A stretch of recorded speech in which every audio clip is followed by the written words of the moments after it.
Risquer sa vie pour nourrir les siens. Le quotidien de Jalal, pêcheur dans la bande de Gaza.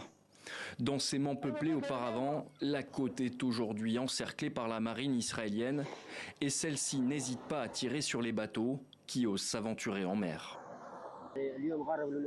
Les gars sont sortis aujourd'hui, mais ils ont été encerclés par 4 navires de tous les côtés, alors qu'ils se trouvaient dans l'eau. Puis, il y a eu des coups de feu qui ont touché de près le bateau de pêche. Ils ont échappé de peu à la mort.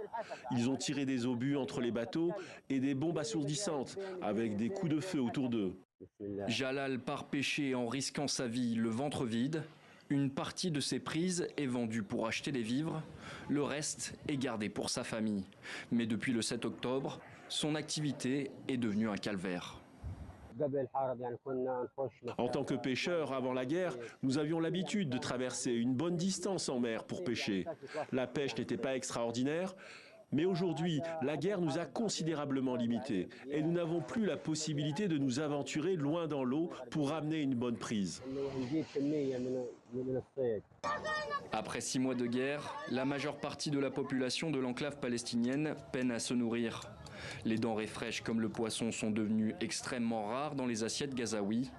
En plein mois de Ramadan, préparer la rupture du jeûne ici relève du défi. Mes enfants ont envie de poissons aujourd'hui et la Palestine est connue pour ses excellents poissons et fruits de mer, mais en raison de la guerre, le poisson n'est pas disponible. Malheureusement, nous n'avons pas mangé de poisson depuis le 7 octobre. Depuis le début de l'offensive israélienne en octobre, plus de 80% des 2,3 millions d'habitants de l'enclave ont été déplacés. Beaucoup d'entre eux font face au risque de famine.